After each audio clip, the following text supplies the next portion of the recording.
নাই, দেশে কোনো আইন নাই, জানের নিরাপত্তা নাই, যে যেভাবে পারে সেভাবে আন্দোলন করতেছে। মানুষের জীবনের কোনো নিরাপত্তা পাচ্ছি না। আমরা দ্রুত নির্বাচন চাই, যে কোনো সরকার চাই। তারেক জিয়ার আগমন, শুভেচ্ছা, স্বাগতম। তারেক জিয়া দ্রুত দেশে আসতে চাই।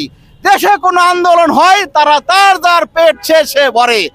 যেমন আসিফ নজরুল, সে কত টাকা সেদিন শুনলাম একজন অ্যাকাউন্টে 20 কোটি টাকা 25 কোটি টাকা তাদের অ্যাকাউন্টে জমা।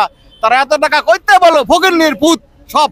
হ্যাঁ, ওই যে একটা ছিল, ওই যে নাম কি, ওই যে নতুন সারজিৎ আলম, সে যায় গাড়ি বহন নিয়ে দেশে যায়, কে টাকা কইতে আসে?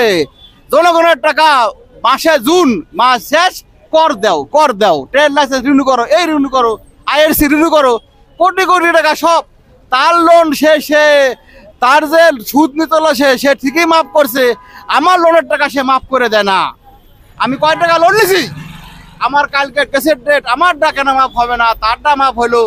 দেশে তো কোনো আইনই নাই। আমি আন্দোলনে চাই, দ্রুত সরকার চাই। ধন্যবাদ আপনাকে ভাই। ধরেন মানুষের